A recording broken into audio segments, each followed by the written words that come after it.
Hey, Jessica, thanks so much for sharing your story with us today. Thanks for having me. So, you are working through long COVID. Mhm. Let's go back a little bit to about your story, and you can make it as long or short as you want, but kind of your story leading up to working with us.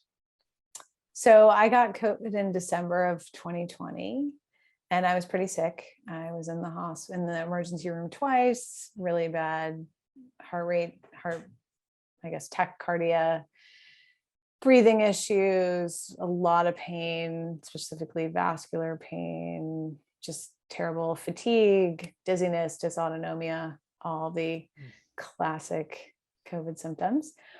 And I had myocarditis, or not myocarditis, pericarditis. After that, was treated pretty aggressively, pretty quickly right after my acute COVID infection for about 3 months. And despite all that, so at that point, I was really healthy. I was eating, gluten-free, anti-inflammatory, kind of like a vegan, well, not vegan, but high plant-based paleo type diet. And I had been for years and years before that. I was working out, I was hiking and all that stuff. And so when I was sick and, when the recovery, I was doing a lot of herbal antivirals and tons of, supportive nutrients and, smoothies with beet powder because I felt like my vessels were irritated, like all the things I knew. And basically my traditional doctors, my cardiologist and my primary care doctor were like, okay, 3 months, take these medications, your heart will heal and you'll be good. And I was a lot better, but I was still waking up almost every night or several nights a week with really bad tachycardia, a lot of like sweating, breathlessness, insomnia, like a lot of nervous system sensitivity, if you will, lack of, I couldn't exercise. I was limited in my work. I still struggled with a wide constellation of symptoms and using kind of all of the tools I knew as a clinical nutritionist and functional medicine practitioner, but there were things that I was missing. And even after I had a significant improvement when I had my vaccines in the spring after that, but not fully. So I still kept like getting stuck at a plateau with a lot of, numbness and tingling and dizziness. And, then I started losing vision in my eye at one point. Like some things got better, some things got worse, and it really didn't fully recover despite sort of throwing all the tools that I knew at it. So then you came to see us. Mm-hmm. And what did we help you with? What do you feel like we were especially good at that has informed your journey? I think the two most important things were, one, just really having a person who had worked with several other people going through this long haul experience, to just kind of start to put together various patterns. And because all of us are still learning so much, this is also new. Mhm. And then just Evan, you, as I've said, and your whole team have really the best coaching, bedside manner, safe space for people to come into and heal in a virtual setting. Your group calls are very nourishing. And I really liked like the kind of nervous system. Retraining. What's the word for that? But yeah, nervous system retraining with Martha. Cognitive at this time is a little bit slower, but my nervous system is much, I just got very settled. Any like nervous system sensitivity, knee-jerk kind of anxiety related to just kind of the vagus nerve shock of all of this was really improved. My support for my hormonal system at the base, just kind of really taking a step back and looking at my HPA axis and my thyroid, and having someone else to kind of give me input on all the labs, and just having a person in my corner to help me navigate this for myself. Because when you have your own fatigue and brain fog and cognitive challenges, and you're trying to hold out, I have a full-time job running a big company. I Mhm. have 2 children, I have other full-time jobs other than trying to learn an entirely new health issue for myself with the health limitations that it came with, and just the kind of reassurance about some of those symptoms that are scarier, like the really intense tachycardia, the really uncontrollable breathlessness and sleep issues. And, is it my heart? Is it my nervous system?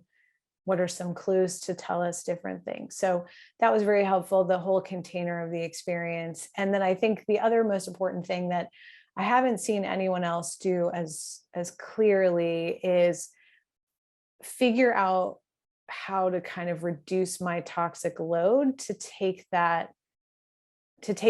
part out of the picture more. So, there were some mycotoxins. None of it was like the driver necessarily, but it really did keep kind of freeing my body more and more to heal, as we took away more clean water, clean air in the house, any mold issues cleaned up, my body using binding supplements to really get that stuff pushed out.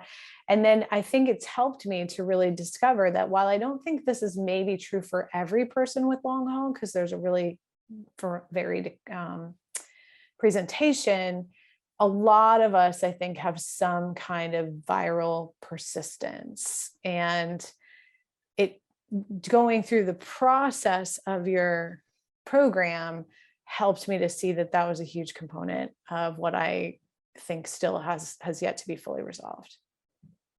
Yeah, I'm so glad you said that, because that's one of those key parts that I try to hammer home with everybody, that so much of this is that viral persistence.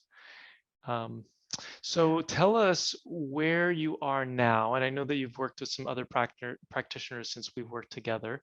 Where are you now? What have you found to be the most helpful things for you? You mentioned like 5 pillars that you've kind of come up with. So can you talk about a couple of those things? I think the first is vagus nerve toning, and kind of that combines with pacing and autonomic nervous system reeducation. So I've got to still really take care of my energy and rest and meditate, and all of that stuff is really not optional, and it really helps. Second is gut healing, which we did a lot in your program as well, but a little more deep depth into prebiotics, probiotics, like gut lining healing. And that's all kind of personalized, just depending on how people's digestive function was before. And I didn't really ever have any digestive issues before or during or after COVID, but I think that most people could benefit from gut microbiome support. And so that's part of what you do. And that's what I've also done. Then mitochondrial function, which for most people starts even with moving to the diet that I was already doing. So more vegetables, no sugar, really feeding a healthy gut microbiome, but an anti-inflammatory plan, anti-inflammatories in general. So mitochondrial support, and then going a little deeper with, depending on what part of the kind of Krebs cycle is off, what I like to call kind of the energy bicycle of the cell. So any of you who are in clinical healthcare have memorized the Krebs cycle 100 times. Just think of it as like this little energy bicycle. And so lots of supplemental support for that. And then really it's that antiviral or addressing the viral persistence. There's more and more data now showing us that this virus hides. It hides in the brain, it hides in the eye, it hides in the ovaries, it hides in the kidneys and vascular system and everywhere. And so we have to get it out, or at least get it to quiet down. And so that's the part we're still working on a bit. And so where are you at in terms of your energy and your function compared with Pretty where you were good. I before? would say that I'm working as absolutely much as I need to. It's caused me to reevaluate my work a little bit, I think in a good way. So, I'm working plenty, but I also have really built and entrusted my team more and more in the last year. But I'm fully present in my life. My daughter is graduating high school this year, and I don't feel like I'm missing anything. I rest more than I would have pre-COVID, but I'm not in bed. I can walk as much as I need to. I can drive, I can work, I can parent, I can cook. I'm living a very joyful and present life. The only thing I really can't do, I do have to pace the brain work mostly because of the visual changes that vary kind of day to day. So that's a totally new thing for me. I've never worn glasses in my life, so adjusting to that has been kind of challenging on the brain. But so I'm adapting to that. But otherwise, I don't have a lot of brain fog. I don't have terrible cognitive function. I lecture at conferences all over the world, at least virtually. Still, I'm back into all of that. I can travel a bit. We did college touring. That was totally fine. The only thing I can't do physically, functionally, that I really did a lot was exercise. But I'm holding space for that to come back.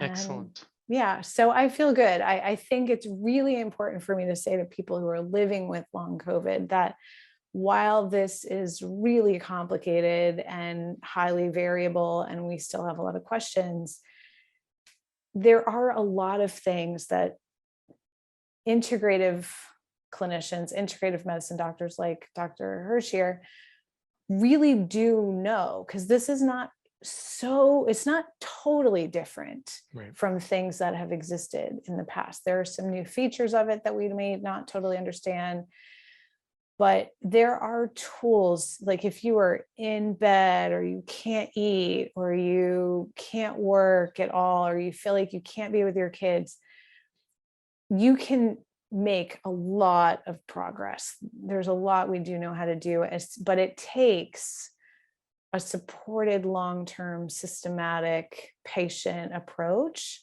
And that's the container that Dr. Hirsch has for you here.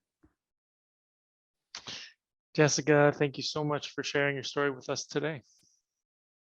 Thank you.